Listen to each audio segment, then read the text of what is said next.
Buona giornata e benvenuti a questo nuovo appuntamento con le stelle. Riprendiamo con le analisi di astrologia mondiale e la veleggiata di oggi sarà in direzione dell'eclissi solare di martedì 17 febbraio, uno degli eventi più rilevanti del 2026. Il tema è scottante e quindi se vi incuriosisce vi consiglio di salire subito a bordo perché sto già issando le vele e non perdiamo tempo. La meta, come abbiamo detto, è l'eclissi solare anulare, quindi stiamo parlando di una luna nuova che si verifica in congiunzione a uno dei nodi lunari.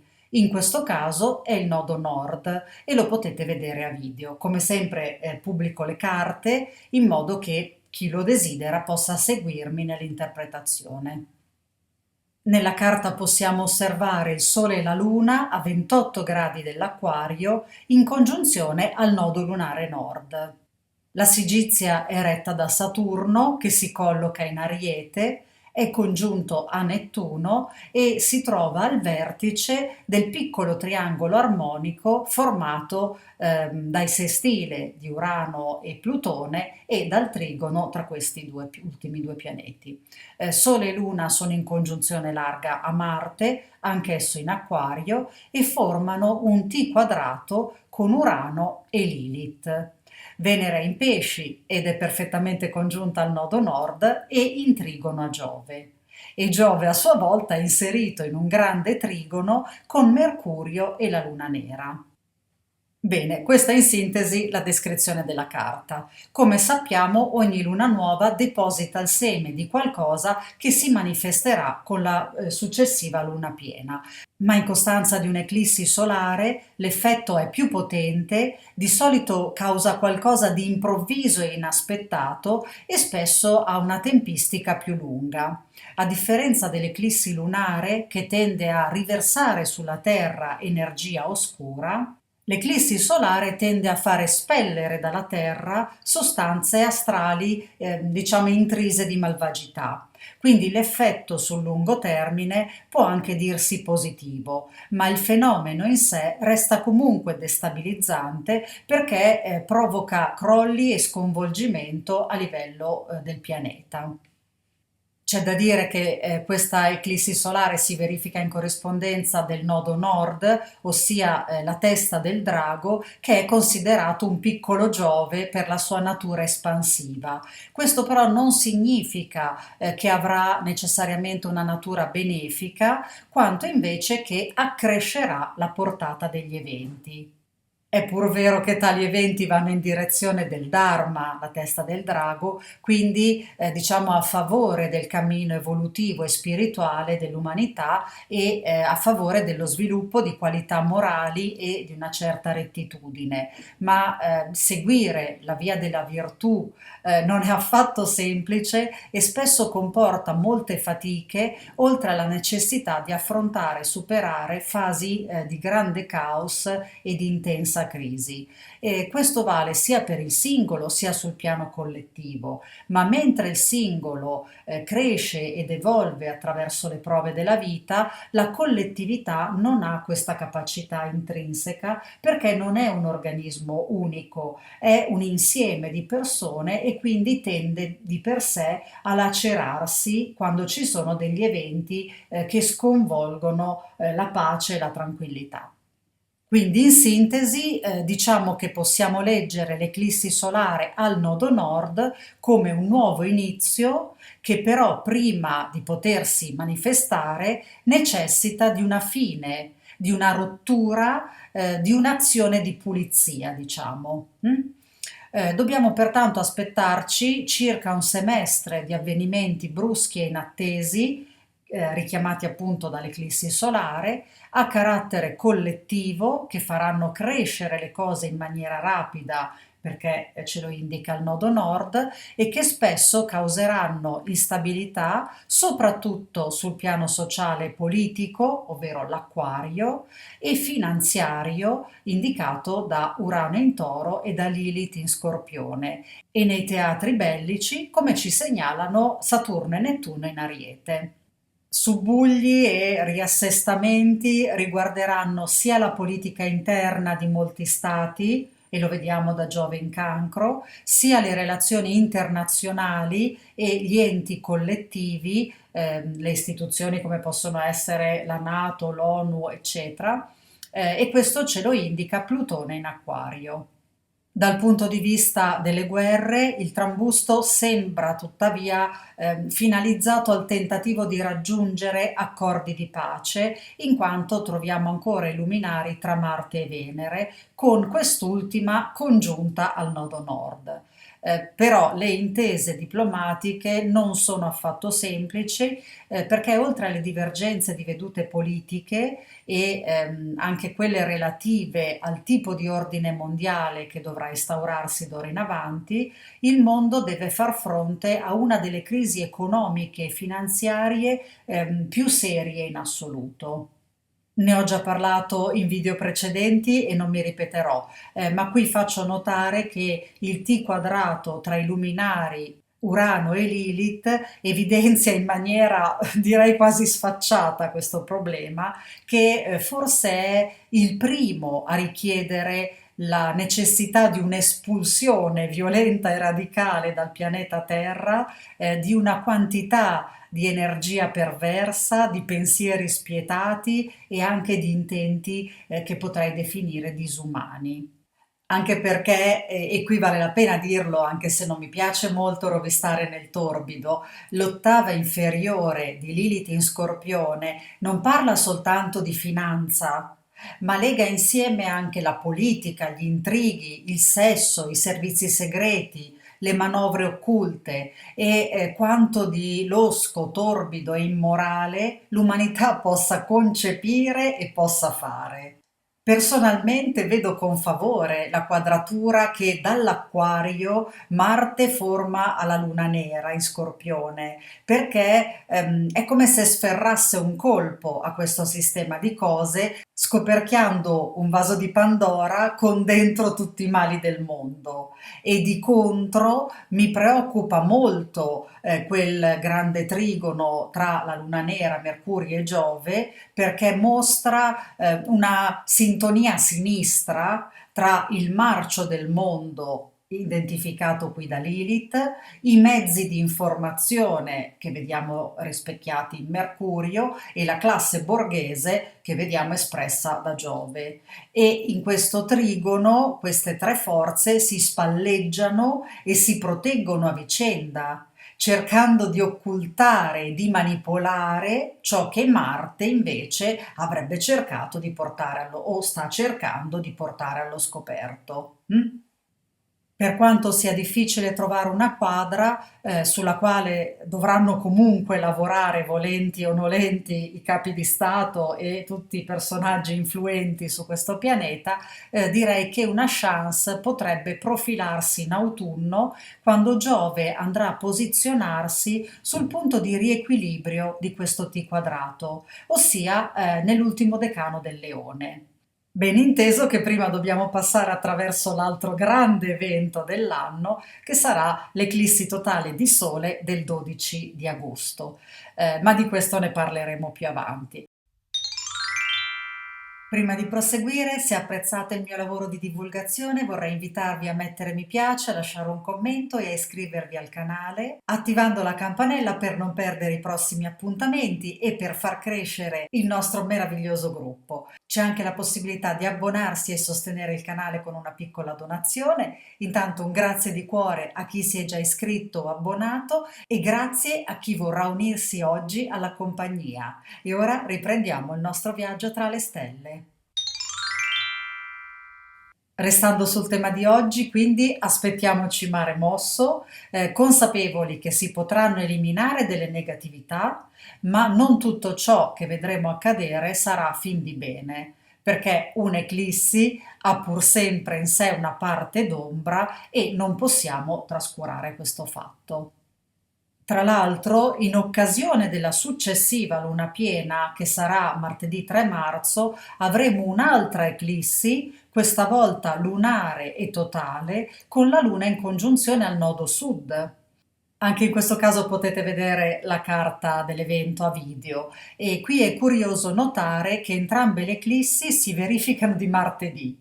cosa per niente scontata e che conferisce enfasi ai due fenomeni celesti, in quanto nella tradizione magica e alchemica il giorno di Marte è intriso di energia maschile, attiva e forte, e dunque è favorevole all'iniziativa, sia volta all'aggressione, sia volta alla protezione, ma in entrambi i casi ha una componente di veemenza che dobbiamo ritenere piuttosto accentuata. Diciamo che martedì ha un carattere competitivo che si manifesta sia nelle attività sportive, sia nelle armi, sia nella guerra, ovviamente. Questa forza può essere usata nelle arti magiche e quindi incanalata attivamente, ma occorre una vera conoscenza, altrimenti si rischia di fare grossi danni. In chiave positiva, diciamo che si evoca la forza e la volontà e allora l'energia marziale viene trasformata da aggressività pura in determinazione e quindi può essere usata per esempio nella grande opera alchemica di evoluzione spirituale personale. A un'ottava inferiore invece può essere sfruttata per questioni militari, per superare un ostacolo, per provocare uno scontro, per aggredire qualcuno, per ottenere un successo e via di seguito.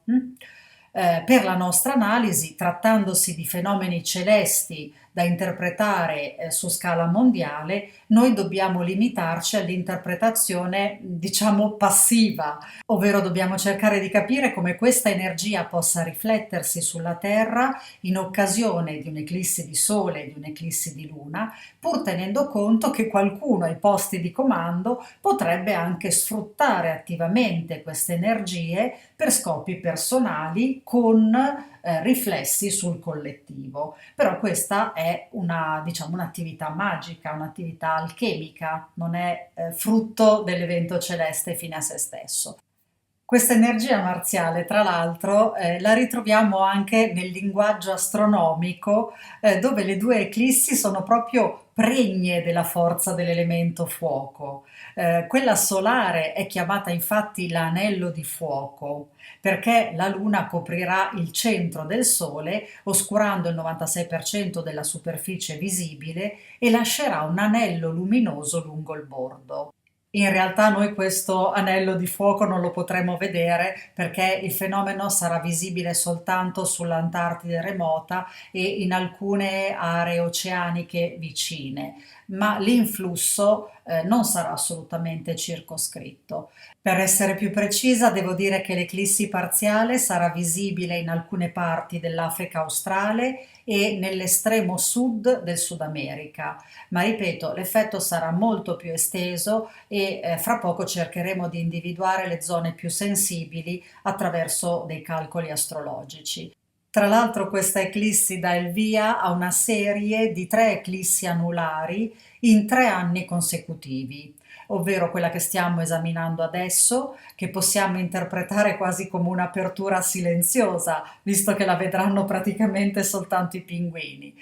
Poi ci sarà quella del 6 febbraio del 2027, che sarà visibile a molte più persone perché compie un percorso che va dall'Atlantico verso l'Africa.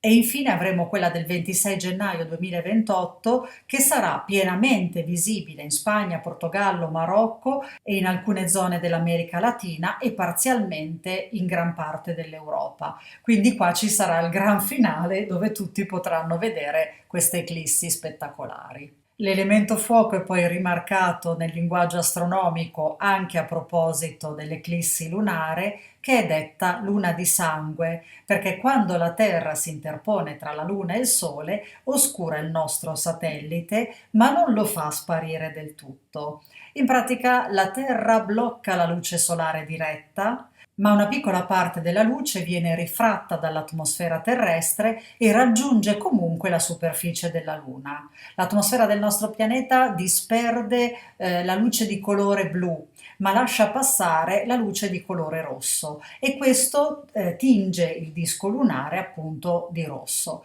E questa luna rossastra, che si verifica nell'eclissi lunare totale, viene spesso chiamata luna di sangue e nell'antichità veniva interpretata come un un presagio di sventura. Dalla tradizione biblica, dove Gioele annuncia eventi escatologici quando la luna si muterà in sangue, a molte mitologie, come quella nordica ma anche quella cinese, dove si immaginano dei mostri cosmici che divorano la luna. Volendo possiamo citare anche Keplero, che nel suo Somnium racconta di come i demoni giungano sulla Terra sfruttando proprio l'eclissi totale di luna che li scherma dalla luce del sole e racconta di come una volta giunti qui possano rapire gli uomini. Sulla scia di Keplero, lo stesso Steiner, secoli dopo, ha spiegato di come il cono d'ombra che la Terra proietta sulla Luna durante l'eclissi consenta alle entità astrali oscure di riversarsi proprio sulla Terra. Bene, in occasione del 3 marzo la Luna diventerà rossa per 58 minuti che corrispondono alla durata della fase totale e l'eclissi, o almeno una parte della fase totale, sarà osservabile da milioni di persone, sia nel Nord America, Canada e Stati Uniti, e nel nord-ovest del Sud America, poi anche in Giappone, nel sud-est asiatico, in Cina, in India, in parte della Russia e in Australia. Quindi questa avrà una risonanza a livello visivo molto più importante. Inoltre il plenilunio avverrà nella costellazione del Leone, anche se per lo zodiaco tropicale si colloca nel segno della Vergine, però a livello siderale si colloca appunto nella costellazione del Leone e la Luna sarà vicina alla stella fissa Regolo, che significa il piccolo re.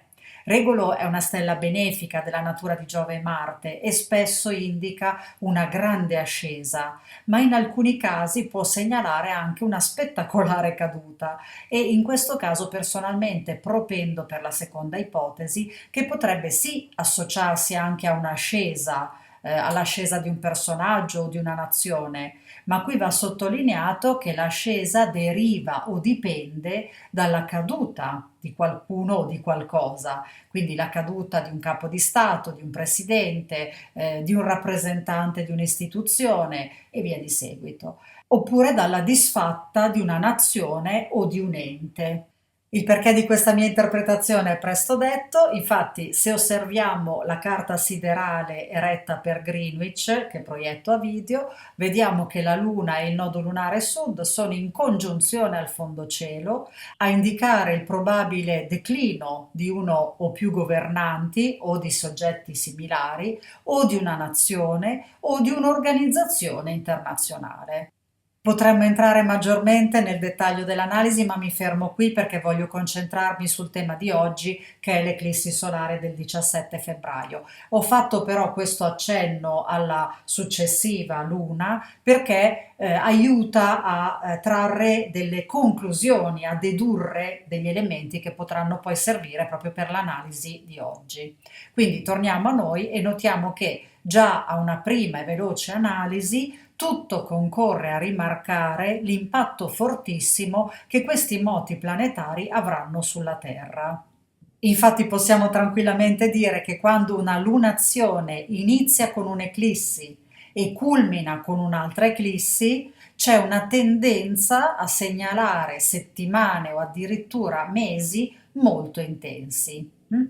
Ora diamo un'occhiata alla mappa astrocartografica che proietto a video per chi volesse seguirmi nell'analisi come sempre. Allora, le aree geografiche maggiormente influenzate dall'evento saranno la Francia e l'Algeria, dove troviamo il medio cielo dell'eclissi. Queste due regioni saranno chiamate a un poderoso bagno di realtà. Poi abbiamo Costa Rica, Cuba, buona parte della costa orientale degli Stati Uniti, specialmente Washington, Miami, Montreal in Canada e la Groenlandia, in quanto sono tutte toccate dalla linea ascendente. Queste nazioni dovranno fare i conti con ciò che sono realmente rispetto all'immagine di sé che vorrebbero proiettare all'esterno. Abbiamo poi le zone interessate dalla linea del discendente che tocca alcune aree del nord-est del Kazakistan, in particolare la città di Pavlodar, che è un importante centro legato alle risorse energetiche. Poi questa linea tocca il Tibet, il Nepal, il Bengala occidentale, in particolare Calcutta e l'area antistante del Golfo del Bengala, dove troviamo anche Urano allo zenit che potrebbe causare eventi climatici o sismici improvvisi. In queste aree la tematica portante riguarda i rapporti internazionali, ci saranno cambiamenti di partnership e di alleanze in risposta alla necessità di realizzare collaborazioni proficue e che diano risalto al proprio ruolo sulla scacchiera mondiale. Ci sarebbero anche altre aree da considerare, ma mi limito ad aggiungere la linea del medio cielo della congiunzione Saturno e Nettuno, che sappiamo essere molto importante, che qui sviluppa dinamiche molto complesse che porteranno a perdite, ridefinizione di territori, ma anche di ruoli e di ideali. Questa tematica riguarda l'Ucraina, soprattutto la zona est di Kiev, la Turchia, dove spicca in modo particolare Ankara, e poi il Sudan, dove la guerra civile continua a imperversare, e il Sudan del Sud, e poi anche Uganda, Kenya e Tanzania, dove i due pianeti sono addirittura allo zenit. Qui diciamo che la problematica fondamentale sarà che la reputazione internazionale di questi stati o dei leader di questi stati tenderà a subire un duro colpo e le aspirazioni realistiche verranno ridimensionate e direi che qui si profilano all'orizzonte rotture di rapporti, di legami o di partnership proprio per queste nazioni che ho citato. Beh, una piccola nota la possiamo fare per l'Ungheria che ad aprile avrà le elezioni e qui Budapest vediamo che è intercettata dalla linea del medio cielo di Mercurio e questo ci suggerisce che sarà richiesto un approccio lucido e obiettivo nella campagna elettorale, che bisognerà essere capaci di convincere con argomentazioni pratiche e di buon senso che siano veramente orientate agli interessi della comunità. Qui si profila un momento delicato che richiede razionalità e ottime capacità di analisi sia da parte dei politici sia da parte della popolazione ungherese che deve esprimere le proprie preferenze senza, diciamo, farsi troppo influenzare dalla componente emotiva. Direi che possiamo fare anche una piccola nota per l'Iran, visto che è agli onori della cronaca ogni giorno. E qui vediamo che l'Iran dovrà risolvere problemi sia interni, sia di relazioni internazionali, legati soprattutto al proprio potere e alla propria reputazione, in quanto si trova all'incrocio tra la linea discendente di Plutone e il Mediocielo di Chirone. Quindi potrebbero esserci delle perdite, delle ferite, ma anche dei giochi di potere molto potenti che riguardano proprio le relazioni con gli altri e anche con i nemici dichiarati. E qui vediamo molto probabile che l'Iran dovrà attraversare una trasformazione in seguito a una crisi interna ed esterna. E qui il nemico dichiarato potrebbe anche essere intuibile, ma non spoileriamo, vedremo strada facendo. Vabbè. E ora dedichiamoci invece un po' all'Italia che dall'astrocartografia appare graziata dalla linea del mediocielo di Venere e del nodo lunare nord che possiamo interpretare come una buona funzione protettiva. Qui addirittura potrei dire che viene rimarcato ciò che avevo già detto sul fascino che l'Italia riscuote a livello internazionale e che quest'anno la rende corteggiatissima. Allora, le possibilità di successo ci sono parecchie e sono buone e ci sono anche buone occasioni di stringere alleanze proficue per progetti condivisi. Il problema è che qui servirà tantissima attenzione nella scelta dei partner. Le offerte di collaborazione si sprecano, ma c'è davvero il bisogno di tenere alto il livello di guardia per non finire in un accordo capestro o in un sostegno che poi si mostra pericolosamente vincolante per l'Italia. L'Italia può diventare qui la legittima portavoce di un movimento collettivo positivo e propositivo, ma il cammino è disseminato di trappole ed è essenziale definire uno scopo preciso, ma rimanere lucidi, centrati per spiccare il volo senza schiantarsi contro il primo ostacolo, perché qui il potere persuasivo di questa seduzione può anche inebriare e dare alla testa e quindi fare commettere dei passi falsi. E qui ci aiuta a guardare l'eclissi in relazione al tema dell'Italia e anche qua proietto la carta video. Vediamo che l'eclissi cade sulla cuspide della quarta casa, in trigono alla Luna Radix e alla congiunzione Sole-Urano e in opposizione a Marte. Il repulisti necessario all'Italia per avviare una nuova fase si configura veramente favorevole alla popolazione e al potere nazionale, ma genera attrito con l'estero, ovvero Marte che si trova in nona casa Radix. Altri elementi della carta, tra cui anche Marte di transito, sono lo specchio degli scontri di piazza molto violenti che coinvolgono direttamente anche le forze dell'ordine. E qui il clima si è già scaldato nel corso della manifestazione di Torino recentissima e queste notizie stanno riempiendo le pagine di tutti i giornali, a dimostrazione che un'eclissi di tale portata può farsi sentire persino in anticipo. Qui però non si tratta soltanto di violenza sociale nel corso delle manifestazioni, perché questo Marte in trigono al Sole a Urano Radix potrebbe indicare anche uno sfruttamento intenzionale da parte del governo e dello Stato di certe tensioni sociali con lo scopo di mettere in azione la mano pesante delle forze dell'ordine, ma qui non per fare rispettare la legge, ma per un'azione repressiva che in questo caso non sarebbe troppo auspicabile.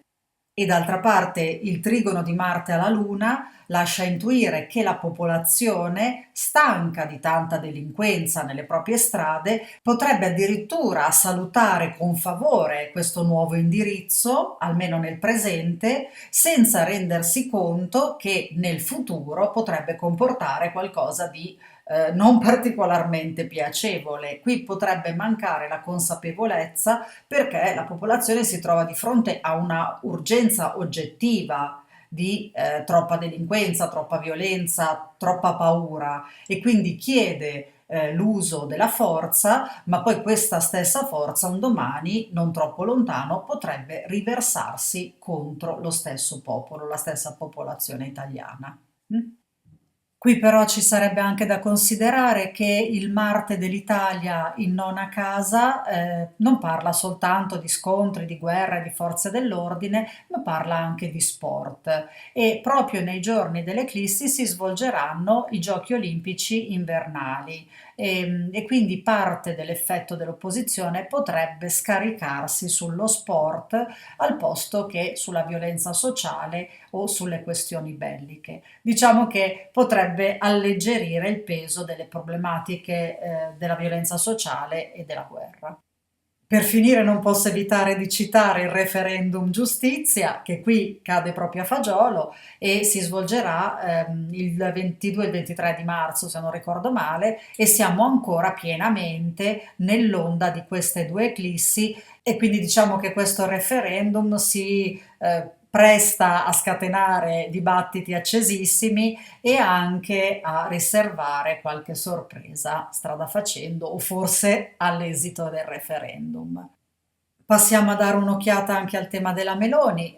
Qui sul tema della Premier l'eclissi solare si abbatte come un fulmine sulla sua popolarità, ma direi che alla fine il consenso regge e potremmo perfino dire che la tempesta le permette di liberarsi di qualche energia malevola o di qualche influenza oppositrice. In alternativa o in aggiunta potrebbe incorrere in qualche problema di carattere familiare, ma questo a noi non ci riguarda perché noi osserviamo soltanto il suo ruolo pubblico.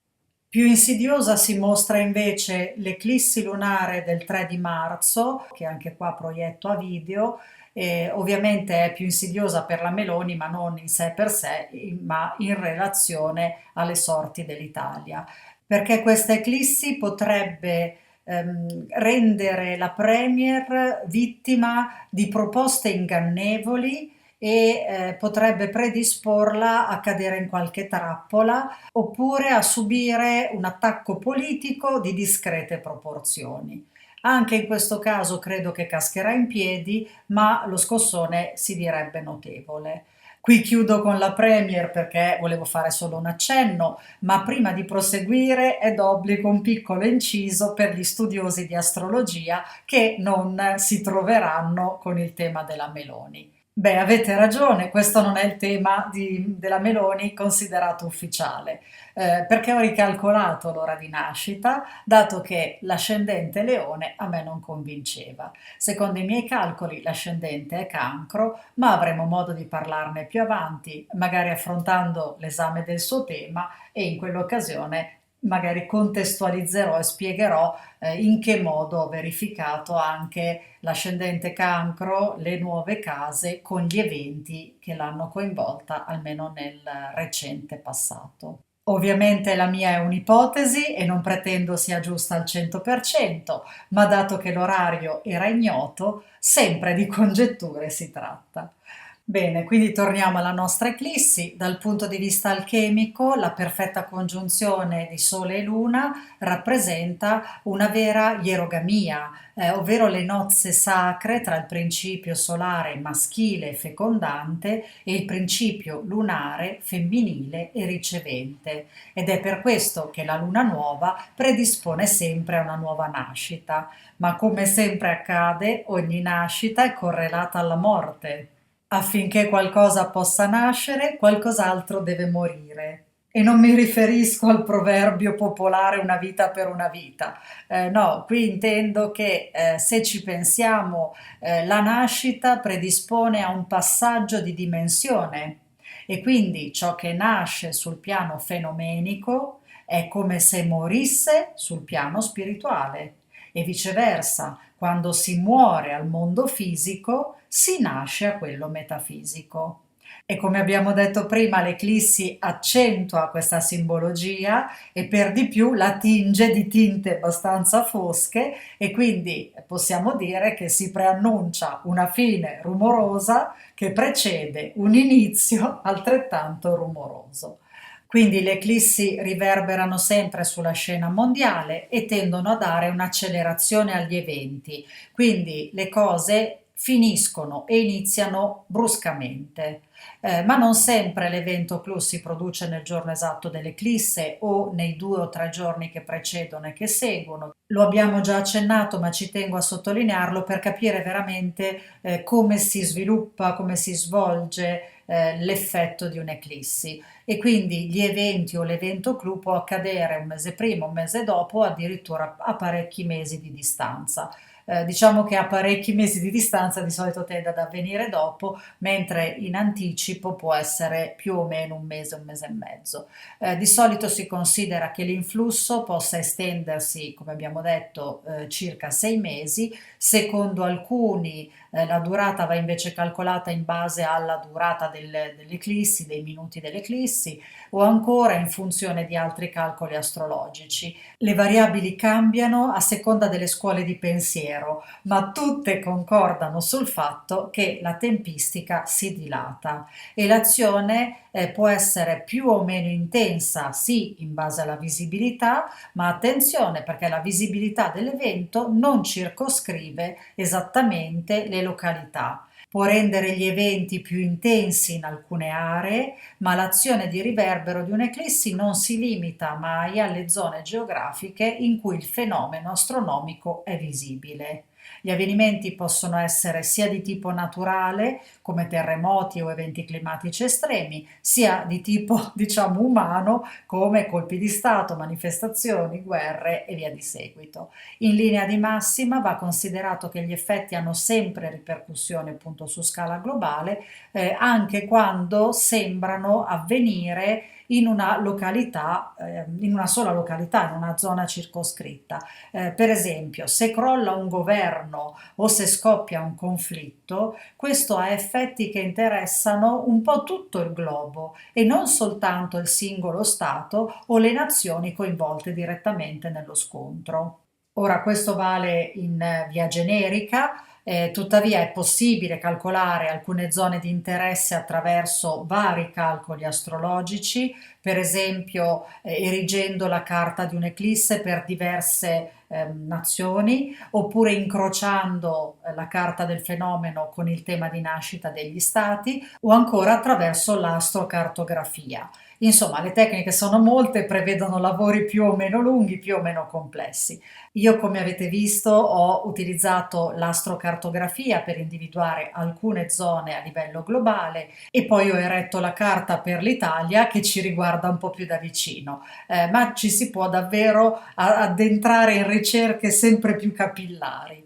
Che non è il caso di fare oggi perché appunto altrimenti facciamo un video di 4 ore, però è giusto sapere che si può anche andare a indagare zone più circoscritte se interessano, ovviamente. Io qui sto offrendo una panoramica.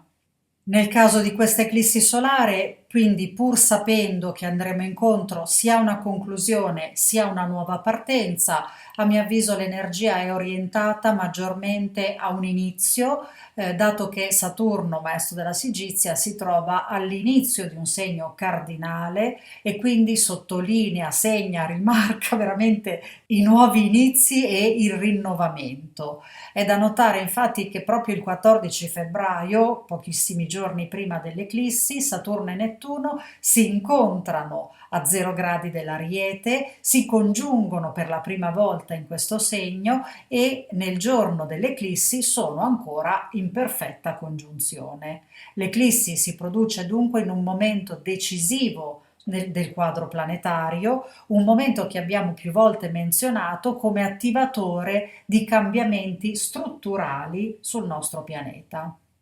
L'Ariete è il segno dello slancio, dell'azione, dell'affermazione di sé.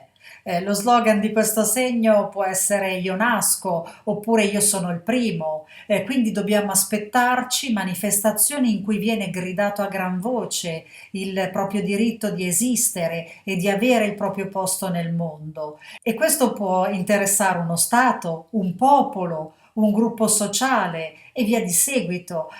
Con un cielo del genere, per esempio, non possiamo pensare che l'Iran rinunci passivamente alla propria sovranità. E nel caso di più nazioni coinvolte in una lotta esistenziale, lo scontro può farsi cruento perché nessuna è disposta a cedere. Lo stesso può prodursi in settori più circoscritti, dove alcune categorie, in questo caso sono anche segnalate dai segni zodiacali, rivendicano il loro diritto a esistere e a prosperare. Può essere il caso degli agricoltori, che abbiamo già visto scendere in piazza più volte e che probabilmente rivedremo scendere in piazza, oppure dei centri sociali o dell'industria automobilistica che in Europa sta facendo grandi pressioni per trovare mercati di sbocco alternativi o per liberarsi da alcune pressioni e da alcune richieste cavillose che l'Unione Europea le ha fatto. Oppure ancora il settore tessile che è afflitto dalla concorrenza dei paesi asiatici, ma anche dagli standard di sostenibilità europei. E ancora il giornalismo tradizionale che si vedrà sempre più soffocare dalla concorrenza delle piattaforme online, ma anche dall'intelligenza artificiale. E a questo proposito mi aspetto davvero fuochi d'artificio durante il transito di Urano in Gemelli, perché il mondo dei media attraverserà un periodo molto burrascoso per alcuni anni. Altre categorie che vediamo indicate da questo cielo possono essere quelle soggette alla concorrenza informatica, quali traduttori e interpreti che potrebbero venire sostituiti con strumenti di traduzione e doppiaggio automatico, oppure il mercato delle consulenze, dove l'intelligenza artificiale potrebbe sostituire molte attività come le analisi di mercato o la gestione dei dati. Senza contare che la crisi bancaria, finanziaria e delle criptovalute causerà sicuramente problemi e potrebbe, diciamo, giocare un ruolo importante anche nei conflitti di classe. Quindi con l'Ariete in primo piano possiamo immaginare attriti del tipo io contro te, che è una tematica tipica arietina. Ovviamente qui si parla su scala collettiva e quindi la dinamica diventa noi contro loro. Quindi una certa categoria sociale che lotta per difendere se stessa contro o a discapito di un'altra categoria o classe sociale. Insomma, l'antagonismo non si farà desiderare nei prossimi mesi. Un altro punto che è già molto delicato e che potrebbe diventarlo ancora di più è quello delle risorse naturali, sia per questioni ambientali, sia per la manipolazione dei mercati o degli accordi e questo può causare per esempio mancanza di risorse energetiche o rallentamenti nella catena di approvvigionamento.